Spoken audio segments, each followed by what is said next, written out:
All right, so I've went ahead and filled out the table for the exponential form 10 to the x and the values for each one of those. I'm just going to walk through and solve the first one and a couple others, just in case you got stuck. So it says, using your table above, answer the following questions. 10 to the x power equals to 100. If I look at the table and I'm looking for the x power 10 to the what power, I know that x has got to be 2 because that gives me that value of 100. So I would say, well, 10 to the second power equals to 100. What part of the equations are you using above? I'm going to let you answer those questions, but when we think about an exponential equation, we think of it in terms of the word base, exponent equals to value. Okay. I'll let you do the rest on that. It says, how can you use the table above to determine the following questions? Use your calculator to estimate each of the answer to the tens. So I'm going to look at 10 to the x equals 316. When I see 10 to the x equals 316, well, I go back up to the table and I say, well, you know what? 316, that's not really on the table. All I got is 10, 100, 1,000, 10,000, and so forth. But I can identify some stuff. I can look where 316 fits. I know that 316 does not fit between 10 and 100, but I do know that 316 does fit between 100 and 1,000. And because of that, it must be between, the answer must be between the numbers 2 and 3. So I'm going to say check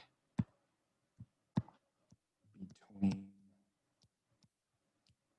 2 and 3. So I'm going to go over to Desmos and I'm just going to look for that.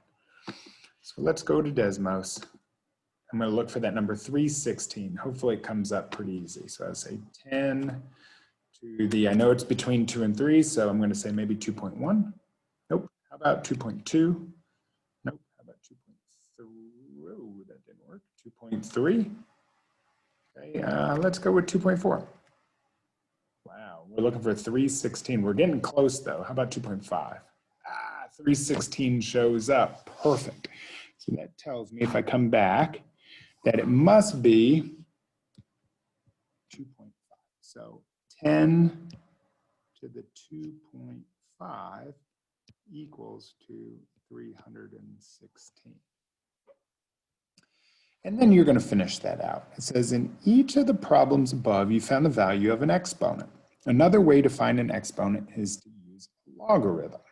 Use your calculator and calculate each value below. Now what I want you to use is Desmos. So I'm going to say, well, log of 316. And how we do that is we go over to Desmos. And I'm going to type in log of 316. And check it out. I go log of 316 and it gives me 2.499, virtually 2.5 if we round it. So I'm going to go back to Classkick and I'm going to say log of 316 is 2.5. Okay. Now from there, I want you to go ahead and finish out this sheet if you